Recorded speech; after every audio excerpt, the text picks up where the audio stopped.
작년 이른 초봄에 우리 교단에 어떤 분을 한 분 교단 책임자를 만나게 되었습니다. 대전에서 그분은 나의 손을 붙잡고 한없는 눈물을 흘렸어요. 그러면서 자기를 생각해주며 자기의 아픔을 얘기하면서 도와달라고 했어요. 나는 그렇게까지 될 줄 몰랐어요. 근데 그분이 눈물을 주르륵 흘리면서 앞에 있는 휴지 몇 장을 계속 뽑아서 눈물을 닦으면서 하는 그의 모습을 볼 때에 그가 일개의 아주 중요한 교단의 책임자인데 그 눈물을 볼 때 나는 그를 도와주기로 결심을 했습니다. 결국 저는 1년 내내 그분이 하는 사역을 도와주지 않을 수가 없는 마음이 생기더라고요. 여러분, 우리가 주님과의 우리 관계가 눈물로 맺어진 관계가 된다면 그 신앙은 참된 신앙이 될 줄 믿습니다. 우리가 교회 다니면서 우리가 예수 믿고 신앙생활하면서 정말 예수님의 눈물을 생각해보고 예수님의 그 눈물을 선물로 받고 나도 내가 무엇으로 보답할 수가 없어서 눈물로 주님의 사랑에 보답할 수만 있다면 그 성도는 바른 신앙생활을 하는 성도일 줄 믿습니다. 예수님은 눈물을 흘리신 사랑을 우리에게 보여주셨습니다. 예수님께서 3번의 눈물은 한 인간을 사랑하고 그 인간의 가정을 사랑했던 나사로 앞에서의 눈물이었어요. 그리고 예수님은 그 민족이 멸망하고 민족이 패망되는 것을 보고 예루살렘 성을 보시면서 깊은 눈물을 흘리면서 오늘 41절에 우셨다고 했습니다. 그리고 예수님은 십자가를 지실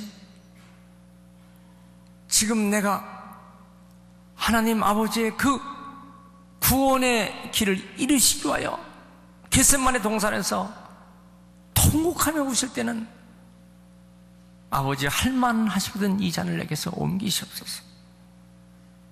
그러나 내 원대로 마시고 아버지 원대로 되기를 원합니다. 예수님의 땀방울이 핏방울 되도록 그의 눈에서 핏방울이 떨어지는 그런 겟세마네 동산에서 기도를 하시면서 그 교훈을 우리에게 주신 것입니다. 그리고 나와 여러분 온 인류로 해서 주님은 그와 같은 눈물을 흘리시고 우리를 구원해 주신 것입니다. 우리가 교회를 다니고 신앙생활을 한다는 것은 바로 그 주님의 눈물 핏방울을 흘리면서 기도하셨던 겟세마네 동산의 눈물을 잊어버린다면 그건 신앙이 아닙니다.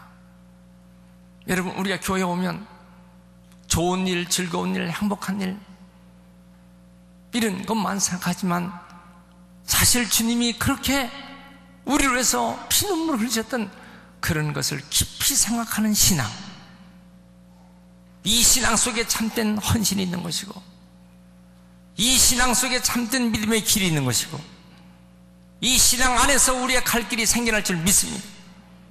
예수님은 성탄에 이 땅에 오신 것은 우리를 기쁘시게 해드리고 우리를 소망 갖고 행복하게 하시기 위해서 주님은 오셨지만 주님은 십자가를 지시기 위하여 하늘의 영광의 보좌를 다 버리시고 그리고 이 땅에 참혹한 모습으로 눈물을 흘리려 이 땅에 오신 것을 우리는 알아야 합니다. 우리의 신앙의 정수가 어디 있는가, 우리의 신앙생활의 참 의미와 가치가 어디 있는가를 아는 믿음, 이 믿음이 이 시대에 교회 다니는 성도들의 참 믿음이 된 줄 믿습니다.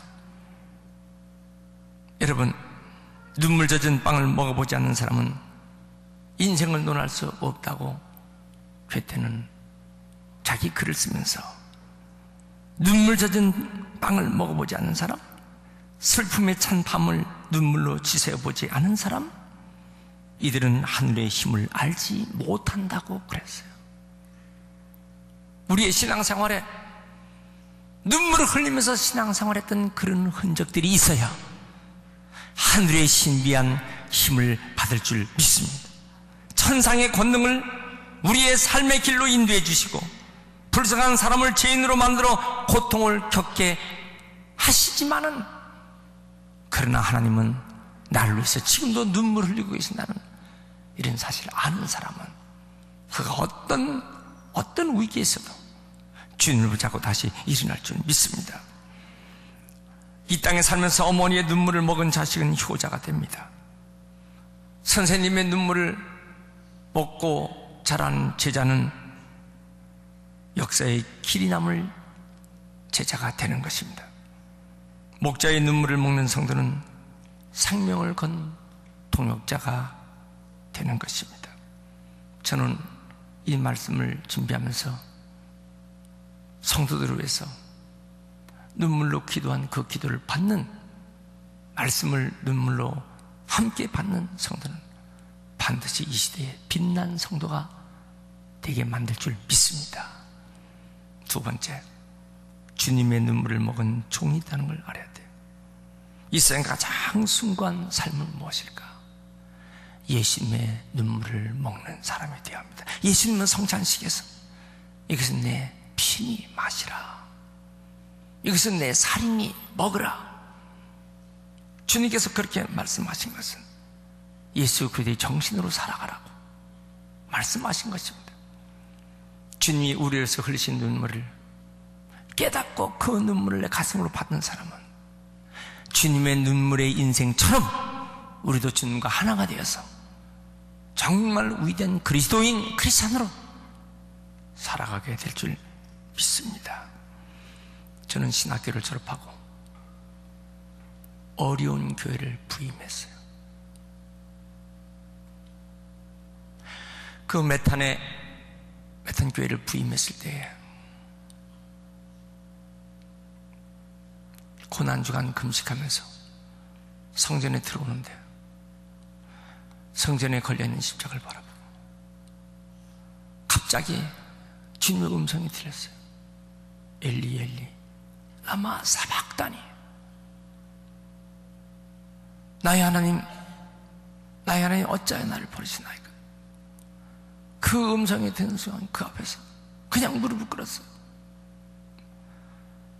그런데 그 음성 속에는 내가 너를 위해서 피 흘렸다. 근데 나는 그걸 전혀 모르고 목회를 하고 있었어요. 전혀 그것을 깨닫지 못하고 교회를 부임했어요. 그 순간 나는 주님 앞에 회개했어요. 나는 악한 종입니다. 나는 사악한 종입니다. 나는 세상의 풍습에 젖은 못된 종입니다. 그 고난주간에 주님의 음성을 듣고 저는 바른 목회를 하기로 결심했어요. 새벽마다 새벽 기도를 할 때 우리 주님께서 저에게 주셨던 감동을 잊을 수 없어요. 나는 내 안에 있다.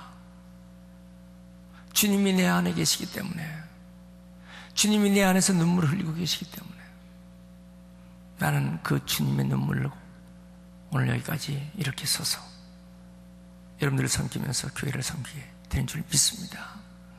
여러분, 내가 깨달았던 눈물의 주님, 여러분들이 말씀을 보면서, 여러분들이 기도하면서, 여러분들이 찬송하면서 어느 때나 언제나 깨든지 잠을 자든지 주님의 눈물을 잃지 않는 성도가 되시길 축원합니다. 여러분, 주님은 오늘 우리에게 무슨 은혜를 주시길 원합니까? 자식을 향한 어머니의 마음은 무엇으로 표현됩니까? 그 눈물로 표현되는 거예요. 주님이 우리를 사랑하시는 그 사랑은 무엇으로 표현됩니까? 지금도 살아계셔서 우리를 보시면서 눈물을 흘리시는 주님을 상하고 그 주님을 의지하고 사는 사람은 어떤 경우에도 일어날 수 있습니다. 어떤 어려운 상황 속에도 주님을 바라보고 전진할 수가 있는 것입니다. 초등학교 때 우리 담임 선생님이 한국 역사에서 임진왜란과 병자호란을 얘기하면서 외놈들이 임진왜란 때 우리 한국의 여인들에게 행했던 참혹한 일들을 선생님이 가르쳐 주실 때에 눈물을 흘리면서 그 이야기를 하는 우리 선생님을 봤어요. 나는 그때 임진왜란 때 외놈들이 그렇게 우리 한국의 여인들에게 잔인한 일을 했던 것은 눈물을 흘리는 그 선생님을 보는 순간 난 우리나라 역사를 정말 알고 싶었어요. 그리고 우리나라 역사를 정말 가르치고 싶었어요. 선생님의 눈물이 초등학교 학생의 마음을 두드리는 거예요. 오늘 여러분, 우리를 위해서 십자가에서 피 흘려 달려 돌아가신 우리 주님의 눈물을 깊이 깨닫고 살아가신 성도 되시길 축원합니다. 저에게 소중한 하늘에 보낸 사람들이 있어요. 가끔 보면은 성도들이 저를 향해서 하는 말을 문득문득 들을 때 있습니다. 목사님 위해서 눈물로 기도합니다. 그때마다 제가 목사님 위해서 눈물로 기도합니다. 성도들은 목사님의 기도만 받고 살려고 하지만은, 그러나 그 성도는 제가 목사님 위해서 기도합니다. 저를 울리는 그 말 한마디에, 그 말 한마디를 힘입어서 목회를 하게 됩니다. 제가 한 목사님이 폐결핵에 걸려서 남해도에서 목회를 하시는데, 설교 시간만 되면 할머니 집사님이 구역장님이신데 눈물을 주르르 흘리는 걸 보고, 내 설교에 은혜 받고 있구나, 그렇게 생각을 했는데 그게 착각이었어요. 그 할머니는 목사님의 설교에 은혜 받고 눈물을 흘리는 것이 아니라 목사님의 삐쩍 마른 목, 폐결핵으로 몸이 가냘프고 삐쩍 마른 그 목을 볼 때마다 그게 안타까워서, 그래서 눈물을 흘렸어요. 아침마다 사택에 집으로 싼 굴과 집으로 싸서 엮은 조개를 매 새벽마다 갖다 놨어요. 목사님은 11년 동안 그 남해도 섬에서 그 가난한 어촌 동네에서 목회하면서 하나님이 건강을 회복시켜 주셨어요. 폐병이 고쳐졌어요. 성도들의 눈물을 먹고 목회를 했던 목사님은 힘을 얻은 것입니다. 여러분, 예수님이 우리를 위해서 흘리신 눈물을 먹고 살아가는 성도는 힘이 있는 것입니다. 부모님의, 어머니의 눈물을 먹고 살아가는 자녀는 힘이 있는 것입니다. 학교를 보낼 때 등록금이 없어서 꼬쟁이 속에 있는 쌈짓돈을, 꼬깃꼬깃 된 돈을 꺼내서, 혹은 등록금을 댈 수가 없어서 회갑 때 만들었던 가락지를 팔아갖고 눈물로 자식을 위해서 학비를 대준 그 어머니의 눈물을 보면서 자라는 아이들은 비틀러 가지 않습니다. 여러분, 오늘 교회마다 천만 교인, 교회마다 많은 교인들이 교회에 오는 것이 중요한 것이 아니라 정말 주님이 우리에서 흘리신 그 눈물을 깨닫고 신앙생활하는 성도가 돼야 바른 믿음의 성도들이 될 줄 믿습니다. 웃음 속에는 거짓도 있어요. 앞에서는 웃고 뒤에서는 욕하며 시기하고 흉보고하는 사람이 있습니다. 그러나 눈물 속에는 진실만 있어요. 눈물을 흘리는 그 사람의 뒤에는 욕하고 시기하지 않습니다. 저는 하나님 은혜로 목회를 하면서 여러 목사님들도 만나봤고, 여러 여러 교회 다니는 사람들 만나봅니다. 그런데 그들이 앞에서는 웃어주지만 뒤에서는 비웃고 비방하고 하는 사람을 보았습니다. 그러나 눈물을 담아준 사람은 끝까지 변함이 없어요. 사랑하는 성도요, 우리가 신앙생활을 하면서 정말 사랑이라는 것은 눈물을 담아주는 사랑을 갖길 축원합니다. 우리가 주님으로부터 본받아야 할 최상의 은혜는 주님의 눈물입니다. 자, 그런데 우리는 주님이 정말 기뻐하시는 우리의 눈물은 어떤 눈물일까? 회개의 기도입니다. 여러분, 교회는 다니지만 회개의 눈물을 흘리지 않고 다니는 사람들, 주님이 안타깝게 생각합니다. 우리가 신앙생활 하면서 직분을 가지고 있고 교회를 다닐 때 정말 회개의 눈물을 흘리는 그런 성도는 하나님이 그를 놀랍게 축복하실 줄 믿습니다. 어느 날 금요 차례 기도를 하는데 한 남자 성도가 눈물이 주룩주룩 흘립니다. 콧물까지 주룩주룩 흘립니다. 씻을 수 있는 도구가 없어.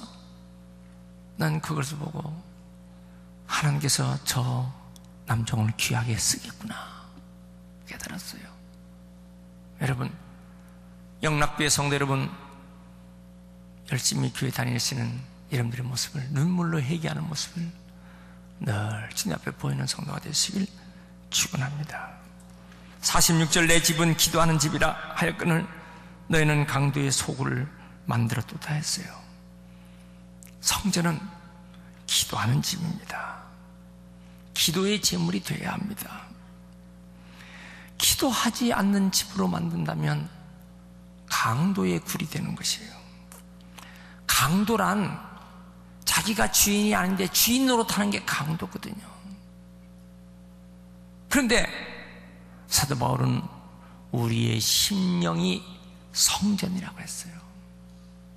여러분, 우리의 교회가 기도하는 교회가 된다면, 그리고 우리의 마음의 성전이 기도하는 성전이 된다면 주님이 얼마나 기뻐하시겠냐 말이에요. 그런데 내 마음의 성전에 기도하지 않아요. 내 마음의 성전이 기도하지 않는 성전을 만들고 이 속에 강도의 소굴을 만들어버리는 것이에요. 내 마음속에 강도의 소굴이 되는 거예요. 미국의 LA에서 한 집사님이 주일날 교회 가지 않고 집사님 부부가 가게 문을 열고 주일날 가게를 하는데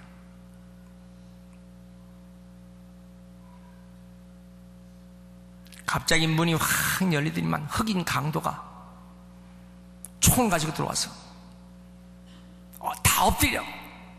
이 부부는 장사하다가 그냥 그 자리에서 엎드렸어요. 저 구석으로 가도록 명령합니다. 구석으로 갑니다. 그때 속으로 여기 있는 거 다 가지고 가도 내 목숨 하나만 살렸으면 좋겠다.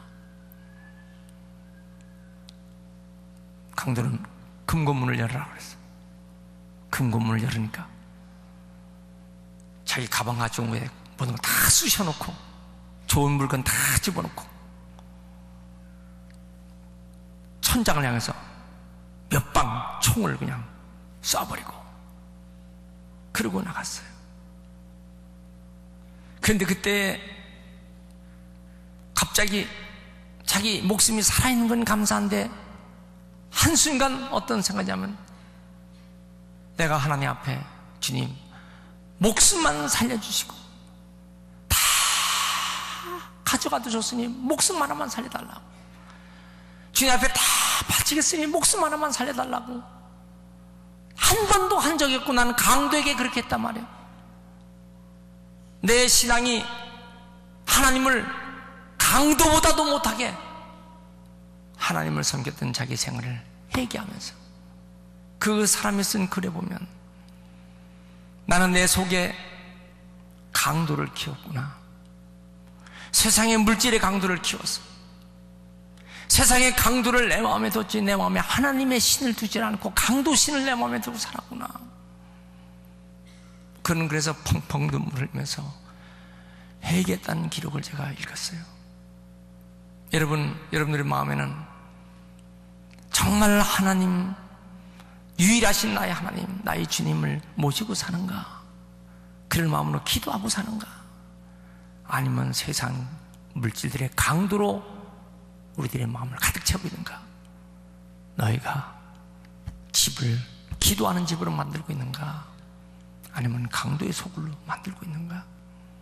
여러분, 우리의 심령이 주님이 거하시는 기도의 집이 되시길 축원합니다. 할렐루야. 하나님을 모신 사람은 기도하는 사람이에요. 교회를 지키는 사람, 기도하는 사람입니다. 교회를 끝까지 사랑하는 사람, 기도하는 사람이에요. 어떤 사람은 교회를 왜 나오는가? 설교 들으러 나오는 사람이 있어요. 설교가 션 사람은 교회 안 나옵니다. 어떤 사람은 친구 만나러 나오다가 그 친구가 이사가면 자기도 교회 안 나옵니다. 어떤 사람은 연애하려고 나왔다가 그 사람이 교회를 떠나면 같이 교회 안 나옵니다. 그런데 기도하려고 교회 나오는 사람은 끝까지 교회를 나옵니다. 여러분, 교회는 기도하는 사람이 필요합니다. 우리 모두 기도의 종들 되시길 축원합니다. 12월 마지막 결실의 열매가 맺혀져야 할 텐데 나무는 두 가지가 있어요. 하나는 잎이 달려 있습니다. 그러나 그 잎은 찬설이 내리면 낙엽으로 다 떨어집니다. 근데 그 잎에 떨어지지 않는 것은 열매입니다. 아직도 감나무에는 밝은 감이 붙어있는 나무, 열매를 맺고 있기 때문입니다. 우리 신앙이 낙엽 같은 신앙이 돼요. 누가 떨어지면 같이 떨어집니다. 바람이 불면 떨어지고 찬바람 불면 떨어집니다. 그러나 열매를 맺는 신앙인이 있어요. 12월 달에는 열매를 맺는 신앙인 되시길 축원합니다. 떨어진 낙엽 보고 자꾸 얘기하지 마세요. 저 낙엽이 왜 떨어졌냐고 얘기하지 마세요. 붙어있는 열매를 귀하게 여겨야 합니다. 여러분, 우리의 삶이 예수님께서 성을 보시며 우시면서 내 집은 만민의 기도하는 집이라고 했어요. 오늘 우리의 영이 기도하는 영이 되어서 주님이 흘리신 눈물에 보답하는 귀한 성도가 다 되시길 축원합니다. 우리 인생이 살다 보면 사느냐 죽느냐 심각한 기로에 서 있을 때도 있습니다. 잔인한 운명의 돌팔매와 화살을 마음으로 참는 것이 더 고상한 것인가? 아니면 무기를 들고 숱한 고난에 대항해서 싸워야 하는 것인가? 우리가 참으면서 기다려야 하는가? 아니면 함께 대항해서 싸워야 하는가? 지루한 인생에 얽매인 무거운 짐을 지고 신음하면서 진땀을 빼면서 가는 것이 참된 길인가? 그 해답은 기도할 때 주어집니다. 여러분, 기도하는 사람은 하나님이 지혜를 주실 줄 믿습니다. 기도하는 사람 힘이 생깁니다. 기도하는 사람 용기가 생깁니다. 기도하는 사람 이 땅에서 승리하며 살아갑니다. 왜요? 예수님이 흘리신 눈물 때문에 우리는 사는 것입니다. 오늘 이 말씀을 받은 성도 여러분, 이 믿음대로 살아가시길 주의 이름으로 축원합니다.